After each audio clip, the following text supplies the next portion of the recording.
Guys, welcome back to my channel. അപ്പോൾ ഇന്നത്തെ video എന്ന് പറയുന്നത് ഒരു സൺഡേ വ്ളോഗാണ്. ഞാൻ രാവിലെ 6:30 എണ്ണീറ്റു. എന്തിനാ ഇത് കാണാൻ. അങ്ങനെ മാച്ച് ഞങ്ങൾ തൂക്കിയിട്ടുണ്ട്.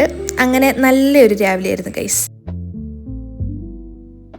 അങ്ങനെ അതൊക്കെ കഴിഞ്ഞ് വെറുതെ ഇരുന്നപ്പോൾ ഞാൻ ഓർത്തു എൻ്റെ മിറർ ഒന്ന് ക്ലീൻ ആക്കുന്നത്. അങ്ങനെ അതൊക്കെ ക്ലീൻ ആക്കി കഴിഞ്ഞു. അത് കഴിഞ്ഞ് പിന്നെ അടുക്കളയിൽ പോയി നോക്കിയപ്പോൾ എല്ലാവരും മന്തി ഉണ്ടാക്കുന്ന പ്രിപ്പറേഷനിലായിരുന്നു ഗൈസ്.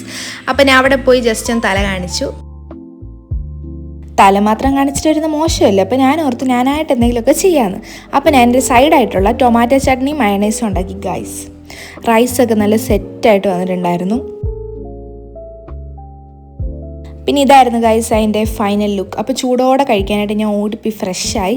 എന്നിട്ട് വന്ന് എൻ്റെ പ്ലേറ്റിലോട്ട് ചൂട് മന്തി വിളമ്പി ഗൈസ്. എന്നിട്ട് ഞാൻ കഴിച്ചു. സീരിയസ്ലി നല്ല ടേസ്റ്റ് ഉണ്ടായിരുന്നു. മന്തി കഴിച്ചാൽ പിന്നെ ഒരു ഉറക്കം അത് നിർബന്ധമാണ്. ഞാൻ പിന്നെ എണ്ണീക്കുന്നത് ചായ കുടിക്കുന്ന ടൈം എപ്പോഴാണ് ഗൈസ്. ഇത് സൺഡേ വ്ളോഗ് മാറിയിട്ടൊരു തീറ്റ വ്ളോഗായോ എന്നൊരു സംശയം.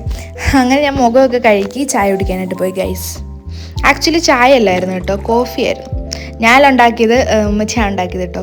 പിന്നെ ഏത്തക്കപ്പം ഉണ്ടായിരുന്നു.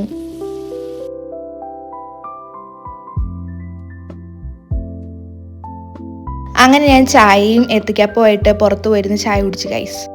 എന്ത് ചെയ്യാനാ, വീട്ടിലെല്ലാവരും എൻ്റെ ഫാൻസായി പോയി ഗൈസ്. എൻ്റെ വീഡിയോ ഒക്കെ ടി വിയിലിട്ടവർ കാണുമായിരുന്നു. പിന്നെ ഞാൻ രാത്രിയിലും ആ സെയിം മന്തി തന്നെയാണ് കഴിച്ചത്, ബിക്കോസ് ഐ ലവ് മന്തി. പിന്നെ എനിക്ക് ഉറക്കം വന്നില്ല. അപ്പോൾ ഞാൻ ഓർത്തുന്നിൽ പടം കാണാമെന്ന്. പിന്നെ ഹോട്ട്സ്റ്റാറിൽ കയറിയപ്പോൾ ഈ ഒരു മൂവി കണ്ട് ഗൈസ്. അപ്പോൾ ഞാൻ അതിരുന്ന് കണ്ടു. ഇതേത് മൂവിയാണെന്ന് കമൻറ്റ് ചെയ്യണേ. അങ്ങനെ അതൊക്കെ കണ്ട ഒരു ലേസ് ഗൈസ്, ഞാൻ അവിടെ തന്നെ കിടന്ന് ഉറങ്ങിപ്പോയി ഗൈസ്. അപ്പോൾ ഇന്നത്തെ വീഡിയോ ഇത്രേ ഉള്ളൂ. എല്ലാവർക്കും ഇഷ്ടപ്പെട്ടെന്ന് വിചാരിക്കുന്നു. ഇഷ്ടപ്പെട്ടെങ്കിൽ ലൈക്ക് ചെയ്യുക, സബ്സ്ക്രൈബ് ചെയ്യുക. ടാറ്റാ.